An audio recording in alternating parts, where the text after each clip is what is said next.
Welcome to Franchise Hockey Manager 11. Here we simulated 25 years into the future to see which NHL teams became the most dominant during that time.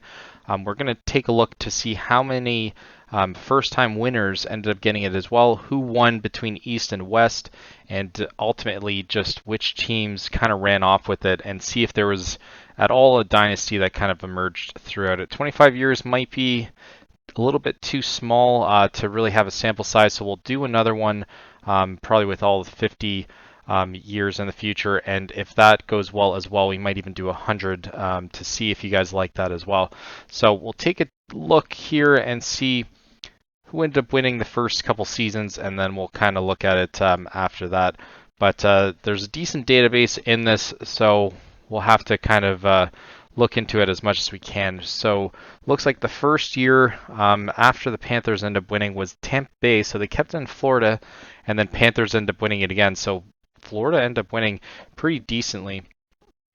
Dallas then ended up winning, and then Oilers won with McDavid's first.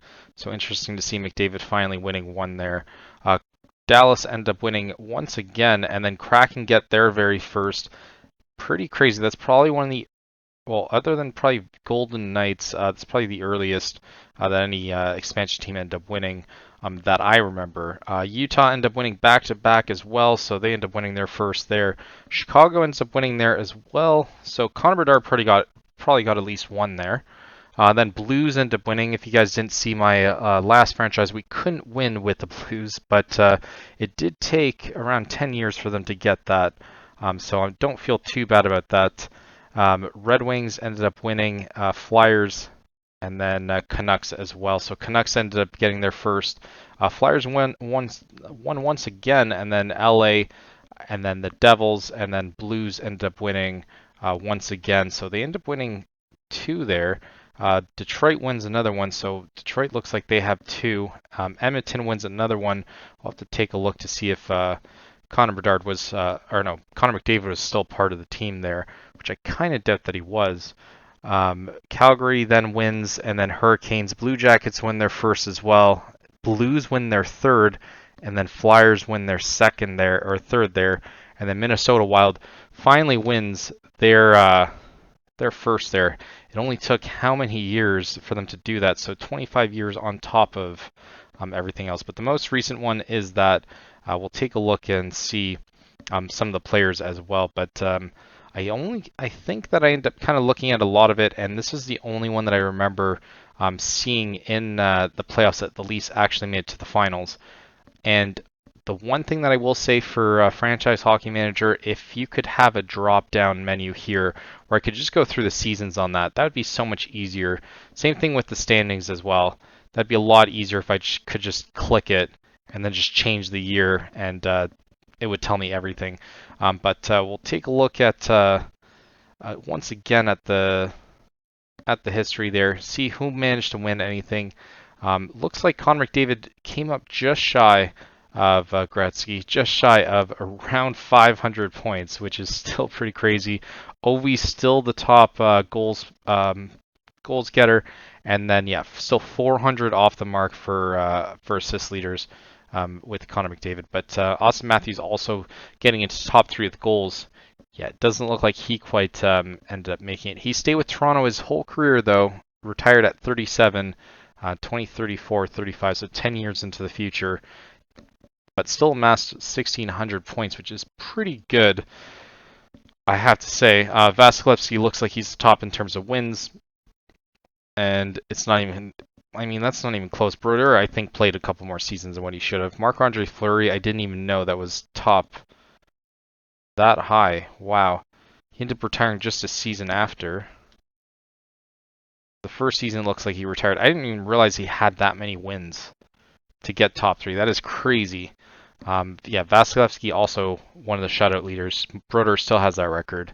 But we'll take a look at some of the awards and stuff and see if we can see anything here. So yeah, it's not going to really show me too much, but I'm going to see if anything kind of jumps out. Leon Roos looks like he was pretty good, and Max Milicharik. We'll go into the drafts later. Porter Martoni, wouldn't mind seeing how well he did. He stayed with he was with Ottawa, and then he stayed with the Golden Knights for most of his career, and then retired as a Canadian. He finished with 1,267 points, which is kind of crazy considering he didn't do nearly as well with us. I always thought that he was pretty good, to say the least, though. I thought I saw McDavid up here, but might be wrong. Yeah, Connor McDavid played until when? He had... That's just the one championship. Yeah, he only had the one championship with the Oilers, and it looked like he was probably on one of his last seasons as well. He amassed, yeah, 2,300. Jesus, that's an insane amount.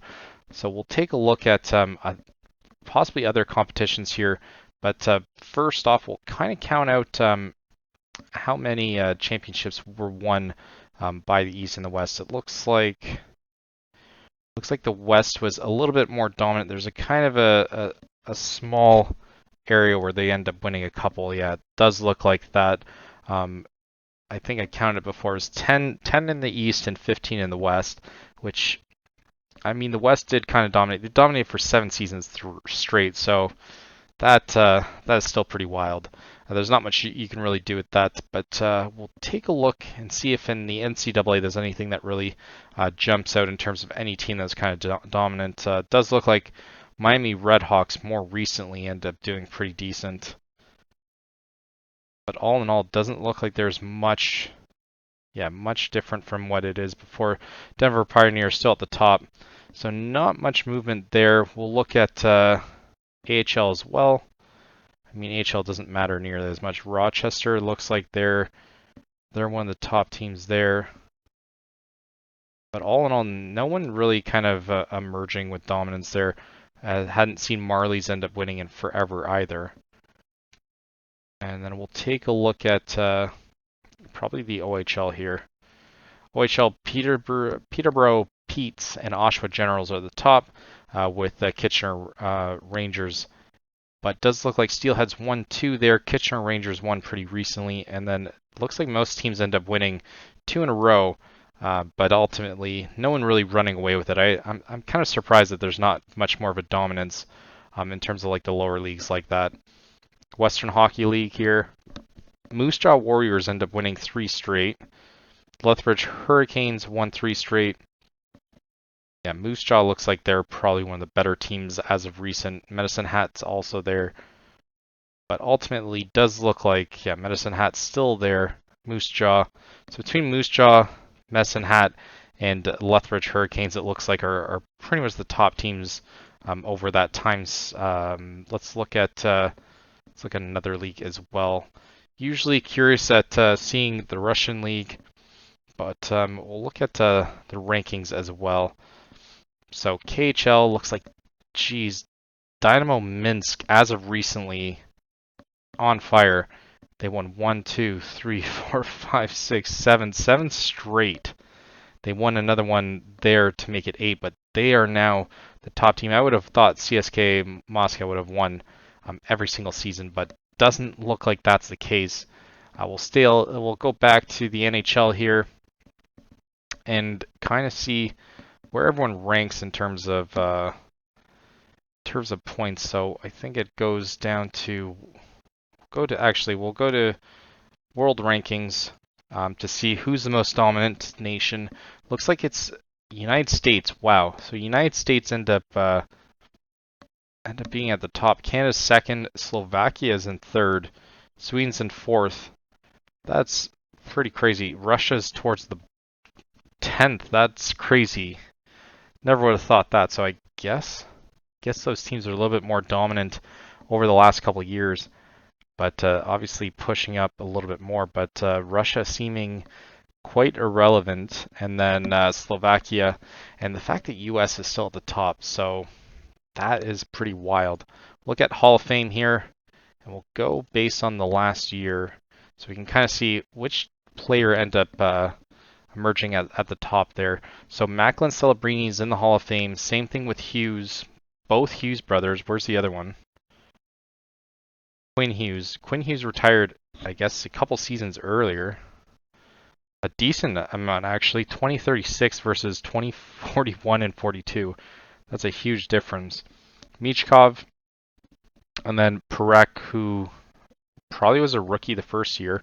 Stutzel's also in it, but he hadn't won anything. Heeshear, Hudson, Zegras, and Darlene. Where does Zegras go? Does he stay with? He stays with the Ducks for most of his career, and then goes to the Hurricanes at 34. That's pretty wild. Oh, we're gonna have to do that again. Should kind of stay there. I don't know why it wouldn't. Bouchard is in the Hall of Fame as well with Recital. For how many seasons he really played though. Konecki's actually in it too. I wouldn't have thought that. Quinn Hughes, Cole Caulfield, Thomas, Rantanen makes it, and then as of recent players, Eichel, DeBrincat, McCarr, and Matthews. Marner ends up making it as well. We'll have to see his career, see what happened to the Leafs. Larkin, Keller, Heiskanen, and Ekblad. Theodore, McAvoy, Reinhardt, Riley, McKinnon, Scheifele, Barkov, Morrissey, Pasternak, Yossi, and obviously Crosby, Kucherov. And let's see if there's anything that kind of pops up that aren't playing. So Eero Karlsson makes it as well. I mean, I don't know if I agree with that one as much, considering they couldn't win with him. And he couldn't really win anywhere. John Carlson, I mean, he did at least win something. Petrangelo's in it as well. That seems kind of shocking to me. I probably wouldn't have done that one necessarily. Doughty deserves there for sure. Letang, Burns, Stahl, Thornton. Yeah, these are all players that have since retired from the beginning, so those are all the likely suspects. Let's look at goalies now. See if there's anyone that was relatively dominant. We'll go the last year here again. So Ottinger, Swayman, Gustafsson, Vasilevsky, Halibuk, Saros, Bobrovsky, Quick, and Murray. Everyone else you guys would have known about, but that is kind of crazy. Who's at the top though? So Hellebuyck ends up having a pretty decent career. He does retire in 2033. Ottinger has a pretty good career as well. Where does he go? He stays with Dallas until the one season that he always ends up leaving a team. Goes to Toronto and then doesn't win anything. Does he win? He must have won something. He got the Vezina in 2032-2033. Gold medal. But he never ended up winning a championship. So, yeah, Toronto definitely never ended up winning anything during that time. But he still had a decent career there. Blue Jackets, though, he didn't win with them either. They only won the one time, as far as I know. But it looks like he wasn't with them. We'll take a look at the draft as well, see who ends up getting it. But during the time, it looks like the two top teams were Blues and Flyers during the 25 years, which is kind of crazy since I couldn't win with either of those teams. And I ended up managing, well, I couldn't win with Blues, but I won pretty dominantly with Flyers. I would have expected it to be a little bit more crazy than that, but we'll look at some of the draft, see if there's anything that really kind of jumps out at us. But first, we'll look at the Leafs here. See Marner there. Yeah, Marner's top three. He ends up beating out Sundin as points leader. I mean, that's a pretty good career, despite not winning anything ever. Matthews and Marner did do the team pretty well. Like I said, I think the main flaw with that team is the contracts. They end up paying way too much. There's not much she can do after that. But we'll look at some of the draft from when we end up starting, see if anyone ends up kind of emerging. So Macklin Celebrini is the first one. But we'll look at one season earlier. 2 seasons earlier, Jesus. Connor Bedard year. So Connor Bedard finishes at the top, Michkov at the second, and Fantilli still having a decent year. Obviously, we're going to only really focus on players that end up cracking 12 or 1,000 points during their tenure and see if there's anything kind of recent that kind of jumps out and any years that look like they're terrible. So Celebrini is the only one that ended up cracking 1,000 points. As he retired, he has since retired at 43. And Igor Sharonikov is number 2. He was drafted in the second round, but doesn't really look like anyone in that first or in the year that's already in there is pretty good. The first year, though, here, Billy Zonin, anyone that's looking at him, he's apparently gonna be very good. 1,396 points. Porter Martoni's in second. He was the second overall. Who was first? Hoggins only got 608. I think he did better with us, to be honest. Rivkin also looks pretty good as well. He was drafted in the third round. And then Davidson as well looks pretty good. I'll probably do more of a deep dive when that draft ends up happening, but we could even do a couple variations of it as well. Yeah, we'll do a deep dive when that season ends up happening. And all those players who can get drafted. Meunier looks like he was the top player for sure. 1353, that's pretty good. But most of these players not really averaging a point per game, so not really the same kind of dominance that happens in other years as well. It's not really a generational talent. It looks like it's come through. But they do have 3 or 4 that are in the 1,000+ mark. And I mean, I'll give Pavao the nod there. He was still pretty close. But yeah, 1,300 games. Crazy. Yeah, it looks like I guess it's not really good calibration with that. That being said, Dupont still at the top, and I remember having Eklund, Aspie, and Wenberg maybe at some point. Sundberg I know for sure I did have. But it looks like those are the top players. Even Jonah Neuschwander could have been good as well. I remember having him in at least one of the series. And Jacobson as well was one of those players. But looks like they did well. Dupont ends up winning anything? He is still playing at 40. So we can still add more to that. He played with the Jets. And I think they might have won one of the years that he was with them. We'll have to take a closer look on the side here.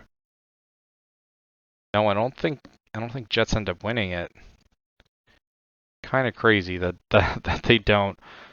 We'll go a couple more years now here, and now it seems to be crazy. Roos looks like he was the generational talent. He was 13th overall though, so maybe not the clear-cut favorite, but that is a lot of assists. Not much of a goal scorer, but tons of assists. I wonder who he's playing with. What team did he get drafted on? He went with the Flyers, so he's probably pairing off with Michkov to get most of those points. That is 100% what it probably was. But looks like Vikstrom as well, still playing. A lot of these players still playing. They can obviously impress as well. So I don't want to go too much into the future with that. Ryabov also at the top there, which is pretty crazy. And Hallquist, who looks like he's going to be retired. But not going to really look too much. Goalies I'll probably do in the 50 year mark as well. But this will be the last one here. Melicharik looks like he retired. And then Lundberg's still playing at 38 as well. So they had 3 players that ended up cracking it as well. Melicharik looks like he could have been also the generational talent. Looks like the 14th overall. Around that mark seems to be the top players in that. So last season that we'll end up doing is all good. So Jeff McCool, who's still playing as well, 1245. He looks like he's a point per game player. He was drafted 28th, so it doesn't look like a lot of these first overalls are necessarily the best player in the draft, which seems kind of crazy because obviously in real life you would expect that. So safe to say it's not really what you'd think. So we'll look at goalies though, and we'll obviously track back from here. So Anderson has retired, 262, but as you can see, we didn't really see that many dominance in terms of goalies. So maybe goalies isn't really the way to look at it. Oh, Moton Blow actually, almost 500 wins. He'll probably have 500 wins by the end of his career. That's pretty crazy. So 2030, 2029, 2030 looks like it kind of jumps out there. And then Tverdy with 412. Crazy. Orchovsky, I remember having him as well. And I mean, 216 is not that great, not that bad either. I think we end up trading him if I'm being perfectly honest. 231 wins, so yeah, not really any, again, no generational talent in terms of goalies, I would say. Bonninger, probably pretty close to Ottinger. 461. I mean, that's pretty close, but does look like he's retired at this point. And then, yeah, Ruggiero is the top one there, but that seems kind of crazy. The one thing that I will say, though, that that I would wish that they end up adding as well would be in terms of the bio is I know in like Football Manager and stuff like that, there's players eventually that become sons of whoever. So it'd be pretty cool if Daigle ended up being like, obviously he's a real player, but if a player like him ended up getting um, like showing the son of and all that kind of stuff, and obviously it's not going to be real because a lot of these players in this system now aren't going to be alive or really real at any point. So it would be kind of nice if they end up kind of adding that. Like I said, the drop down menu in terms of the standings and stuff like that would be great. That I could go through every season relatively easy. That would be so much easier for that. But all in all, it's been a cool kind of experience. It's nice to see some of these teams finally win. Teams that ended up winning the first wins were Wild, the Blue Jackets, Canucks, Utah, and Kraken. And like I said, the most wins were the Blues and the Flyers. But Blues didn't quite look like they were as dominant as what I would have thought. They looked like they kind of like skimmied through for a lot of it. We at least made the playoffs for most of those seasons. But let's take a look at the Flyers as well to see if they were more dominant than them. Finished the top there, so it kind of does look like they are, and their team already looks pretty good. Yeah, it looks like they went through a gap where they didn't make the playoffs, but they were pretty dominant for a while, making the playoffs most seasons, which I guess that's all you can really ask for. But it's been fun for this one. Kind of learned a lot in terms of at least all the options and being able to kind of look around, at least in terms of the world stuff as well. But I did like this. I'm definitely going to do a 50 years in the future. Hopefully you guys like this. Leave a like, subscribe if you want to see more, and if there's anything else that you want to see throughout this, feel free to reach out, leave a comment, and I will definitely end up taking that into consideration for what I end up showing for the next one. So hopefully you guys like this. Once again, thank you for watching. Until next time.